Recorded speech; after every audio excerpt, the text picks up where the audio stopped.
নমস্কার। আজকে আমরা মীন রাশির বিষয় নিয়ে কথা বলবো। মীন রাশির সামনেই দুর্দান্ত একটি সময় আসতে চলেছে। হ্যাঁ, এই সময়টা কবে থেকে আসবে? 2রা জুন থেকে 31শে অক্টোবরের মধ্যে এই সময়টা চলবে। এটাকে আমি দুর্দান্ত সময়ই বলবো মীন রাশির জন্য। কারণ দেখুন, পিছনের কয়েকটি মাস বা এই বছরটার বেশ কিছুটা অংশ, আগের বছরেরও বেশ কিছুটা অংশ মীন রাশির মধ্যে শনি অবস্থান করছিল এবং শনি এখনো অবধি অবস্থান করছে। এর ফলে মীন রাশির মানুষরা কিন্তু নানান সমস্যার সম্মুখীন হচ্ছিলই। মীন রাশির আর্থিক প্রবলেম, কোনো কোনো সময় পারিবারিক সমস্যা, মানসিক ডিপ্রেশন এবং কিছু কিছু সময় মীন রাশির বিবাহিত জীবনকে কেন্দ্র করেও সমস্যা চলছিল। কোনো কোনো সময় আর্থিক সংকটের মধ্যেও মীন রাশি পড়ে যাচ্ছিল। আসলে মীন রাশির মানুষরা কিন্তু এই 7.5 যখন থেকে মীন রাশির মধ্যে চলছে, মীন রাশির মানুষরা কিন্তু খুব একটা ভালো নেই। দেখুন, মীন রাশির মানুষরা সাধারণভাবে খুব একটা টেনশন নিতে পারে না, কিন্তু মীন রাশির মানুষরা কিন্তু একটু টেনশন নিতেই অনেকটা বেশি একটা ডিপ্রেশন এদের মধ্যে চলে আসে। একটু সমস্যার মধ্যে পড়লেই এরা অনেকটা ডিপ্রেশনের মধ্যে চলে আসে। আর শনি 7.5 তো মীন রাশির মানুষদেরকে অনেকটাই জর্জরিত করে দিচ্ছিল। তো এর ফলে দেখুন, মীন রাশির মানুষদের মধ্যে একটা কনফিউশন তৈরি হয়েছিল যে এই 7.5 এত নেগেটিভ ফল পাচ্ছি, তো এখান থেকে কবে আমরা বেরোতে পারবো, এরকম কিছু কিছু ধারণা ছিল। তবে এই 2রা জুন থেকে 31শে অক্টোবর একটি বিশেষ ঘটনা বা বিশেষ ট্রানজিট মীন রাশির মানুষদের ভাগ্য পুরোপুরি পাল্টে দিয়ে চলে যাবে, এবং যেটা পজিটিভ দিকে। হ্যাঁ, এটা হলো বৃহস্পতির ট্রানজিট। 2026-এর 2রা জুন থেকে 31শে অক্টোবর পর্যন্ত কিন্তু বৃহস্পতি থাকবে কর্কট রাশির মধ্যে। এই কর্কট রাশির মধ্যে বৃহস্পতি এসে কিন্তু বৃহস্পতি উচ্চস্থ হয়ে যাবে। এই বৃহস্পতি কর্কট রাশিতে আসাতে মীন রাশির ঠিক 5ম স্থানের মধ্যে আসবে, এবং এই বৃহস্পতি 5ম স্থানে যখন আসে তখন সরাসরিভাবে বৃহস্পতি মীন রাশির নবম, মীন রাশির মধ্যে এবং মীন রাশির 5ম এবং মীন রাশির একাদশ ঘরকে অবশ্যই প্রভাবিত করবে। এর ফলে মীন রাশির জীবনে অনেকগুলো পরিবর্তন ঘটবে এবং বেশ কিছু অসম্পূর্ণ কাজ মীন রাশি কিন্তু সম্পূর্ণ করতে পারবে। এই বৃহস্পতি 5ম স্থানে এসে প্রথমে যেটা করবে, মীন রাশির মানুষদের সব থেকে যেটা প্লাস পয়েন্ট একটা তৈরি হবে, মীন রাশির মানুষদের মধ্যে কিন্তু কিছু, যেই দিকেই হোক, যেই পদক্ষেপই নেবে সেটা কিন্তু পজিটিভ হবে প্রথম। কারণ দেখুন, মীন রাশির মানুষরা কিন্তু এর আগেও আমরা দেখেছি, জুন মাসের আগেও আমরা দেখেছি যে মীন রাশির মানুষরা কিন্তু যা করতে যাচ্ছিল সেখানে কিছু না কিছু সমস্যা তৈরি হচ্ছিল। এইটা কিন্তু 2রা জুনের পর থেকে আর হবে না। মীন রাশির এই 5ম স্থানে বৃহস্পতি আসার ফলে যে সমস্ত ছেলেমেয়েরা পড়াশোনা জগতের মধ্যে রয়েছে তাদের ক্ষেত্রে কিন্তু পড়াশোনার ইমপ্রুভমেন্ট দেখতে পাওয়া যাবে। 5ম স্থানে বৃহস্পতি যখন এসে যাবে তখন কিন্তু মীন রাশির মানুষরা দেখা যাবে, এই মীন রাশির মানুষদের মধ্যে কিন্তু পারিবারিক প্রেম বৃদ্ধি পাবে, নিজের সন্তানের সঙ্গে একটা ভাব ভালোবাসা তৈরি হবে, বা যারা সন্তানকে নিয়ে কোনো প্রবলেমে রয়েছে তাদের সন্তানের সমস্যাটা কিন্তু কেটে যাবে, সন্তানের রেজাল্ট ভালো হবে, এরকম বেশ কিছু জায়গা দেখতে পাবো।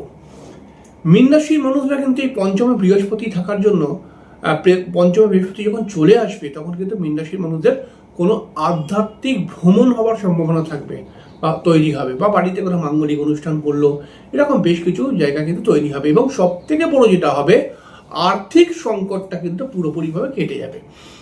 মীন রাশির মানুষরা কিন্তু নতুন নতুন অর্থ উপার্জন করার সোর্স খুঁজে পাবে। মীন রাশির মানুষদের মধ্যে কিন্তু যে ডিপ্রেশনটা ছিল সেই ডিপ্রেশনটা হেঁটে গিয়ে মীন রাশির মানুষদের মধ্যে কিন্তু একটা আত্মবিশ্বাস তৈরি হবে। এবং দেখুন, 5ম স্থানে অর্থাৎ কর্কট রাশির মধ্যে বৃহস্পতি যখন আসবে তখন এই বৃহস্পতি কিন্তু নবম দৃষ্টি দিয়ে ওই শনি যেখানে বসে রয়েছে ওই ঘরটাকে দেখবে।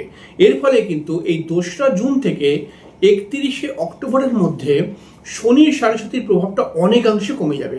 এর ফলে মীন রাশির ডিপ্রেশন কমে যাবে। এর ফলে মীন রাশির পরিবারের সঙ্গে একটা ভাব ভালোবাসা তৈরি হবে। এর ফলে মীন রাশির মাঝে মধ্যে কিছুটা মাথা গরমের প্রবণতা আসছিল সেটাও কিন্তু চলে যাবে, ডিপ্রেশন বেরিয়ে যাবে এবং আর্থিক সংকটটা ধীরে ধীরে পুরোপুরি কেটে যাবে। তবে এইটুখানি নয়, এর থেকে আরো অনেক বেশি ফল পাবে। কেমন? দেখুন, বৃহস্পতি যখন কর্কটে চলে আসবে তখন এই বৃহস্পতি কিন্তু কর্কটের থেকে তার পঞ্চম দৃষ্টি দিয়ে মীন রাশির নবম ঘরটাকে দেখবে। এই নবম ঘরটাকে দেখবে মানে মীন রাশি কিন্তু নিজের ভাগ্য উন্নতি করার জন্য যে সমস্ত পদক্ষেপ নিতে চাইবে সেগুলোই কিন্তু পজিটিভ হবে, অর্থাৎ ভাগ্য দেবী মীন রাশির পাশে থাকবে বা মীন রাশিকে সহযোগিতা করবে।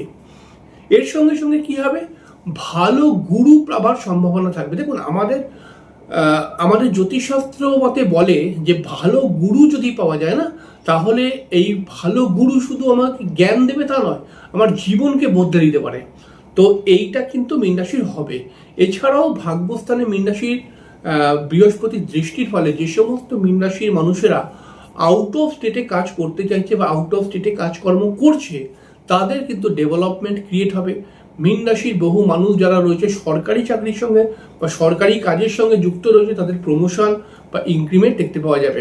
এছাড়াও মীন রাশির মধ্যে কিন্তু এই 2রা জুন থেকে বৃহস্পতি আসার ফলে মীন রাশির মানুষদের মধ্যে কিন্তু একটা রাজনীতি করার মনোভাব তৈরি হতে পারে।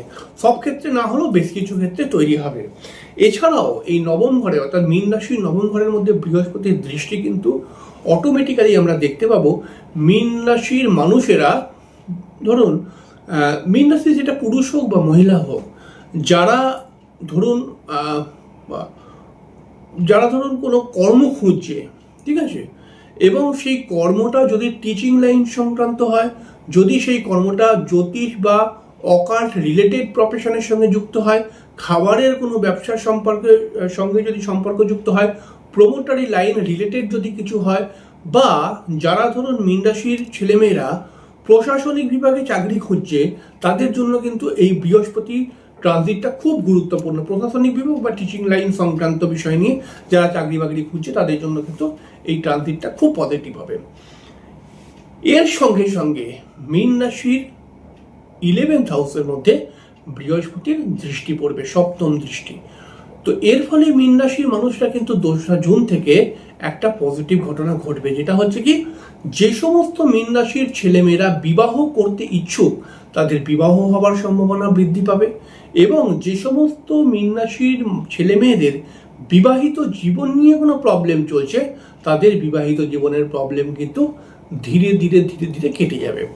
এছাড়াও একাদশ ঘরে বৃহস্পতির দৃষ্টি রাখার ফলে মীন রাশি কিন্তু বিশেষভাবে আগস্ট মাস থেকে সেপ্টেম্বর অক্টোবরের মধ্যে বড় কোনো লাভ, মানে আর্থিক লাভ কিন্তু পেতে চলেছে। 11th হাউসে বৃহস্পতির দৃষ্টি পড়ার ফলে মীন রাশির মানুষদের মধ্যে আর একটা জিনিস দেখতে পাওয়া যাবে, এদের কিন্তু কোনো প্রপার্টি হওয়ার সম্ভাবনা বৃদ্ধি পেয়ে যাবে। অনেকগুলো পজিটিভ ব্যাপার কিন্তু আমরা দেখতে পাচ্ছি। তাহলে আমরা সব মিলিয়ে একটা কথা বলতে পারি যে এই 2রা জুন থেকে 31শে অক্টোবর সময়টা কিন্তু মীন রাশির জন্য খুব পজিটিভ সময় যাবে। আমি জানি যে বহু মীন রাশির মানুষরা কিন্তু এই শনি 7.5তে একটা ডিপ্রেস হয়ে পড়েছে। তারা ভেবেছে কি আমার মনে আর কিছু হবে না। তো এরকম ভাবলে কিন্তু হবে না। কারণ হচ্ছে বৃহস্পতির ট্রানজিটটা এসে যাবার পর আপনি কি করছেন বা কি ভাবছেন তার উপরে কিন্তু বৃহস্পতি আপনাকে ফল দেবে। তাই কোনো মীন রাশির মানুষ যদি এই 2রা জুন থেকে 31শে অক্টোবরের মধ্যে নিজেকে প্রতিষ্ঠিত করার চেষ্টা করে বা নিজেকে আরো দূর এগিয়ে নিয়ে যাওয়ার চেষ্টা করে পজিটিভভাবে, তাহলে তারা কিন্তু সফল হবেই হবে। তাই আমি আপনাকে একটা কথাই বলবো, এই ট্রানজিটকে কাজে লাগান। এই ট্রানজিটটা কিন্তু 12 বছর পরে এক মীন রাশির মানুষরা পাচ্ছে। তাহলে এই ট্রানজিটটাকে আপনারা যদি কাজে লাগাতে পারেন, এই ট্রানজিটটা কিন্তু আপনাকে অনেক কিছু দিয়ে যাবে। হ্যাঁ, শনি 7.5 থাকার পরেও আপনাকে দিয়ে যাবে। আর কিছু কিছু জায়গায় আমরা দেখতে পাবো যে এই শনির ওপরে যেহেতু মীন রাশির মধ্যে শনি রয়েছে এবং সেই শনির ওপরে যেহেতু বৃহস্পতির দৃষ্টি পড়ছে, তাই কিছু কিছু জায়গায় আমরা দেখতে পাবো কিন্তু আপনি কিন্তু অবশ্যই যদি নিজে কোনো কারখানা করতে চান তাহলে এর জন্য অত্যন্ত পজিটিভ। কিন্তু হ্যাঁ, কারখানা করার তো একটা যোগ্যতা থাকা দরকার, বা সেরকম অর্থ যদি থাকে আপনার, এবং সেই যদি মনে করছেন যে কোনো কারখানা করবেন বা কোনো সেবামূলক সংস্থার সঙ্গে যুক্ত হবেন বা নার্সিং হোম করবেন বা এরকম একটা কিছু ভাবছেন হয়তো, তাহলে সেই দিকে কিন্তু খুব বেশি পজিটিভ ব্যাপারটা কিন্তু দেখতে পাওয়া যাচ্ছে। তো আপনারা এই সময়টাকে কাজে লাগান, দেখুন আপনারা প্র্যাকটিক্যালভাবে এই সময়টা কিন্তু আপনাদেরকে অনেক কিছু দিয়ে যাবে। যাই হোক, খুব সামান্য করে বললাম, পরের দিনকে আরেকটি অনুষ্ঠান নিয়ে চলে আসবো। ততক্ষণের জন্য নমস্কার, ভালো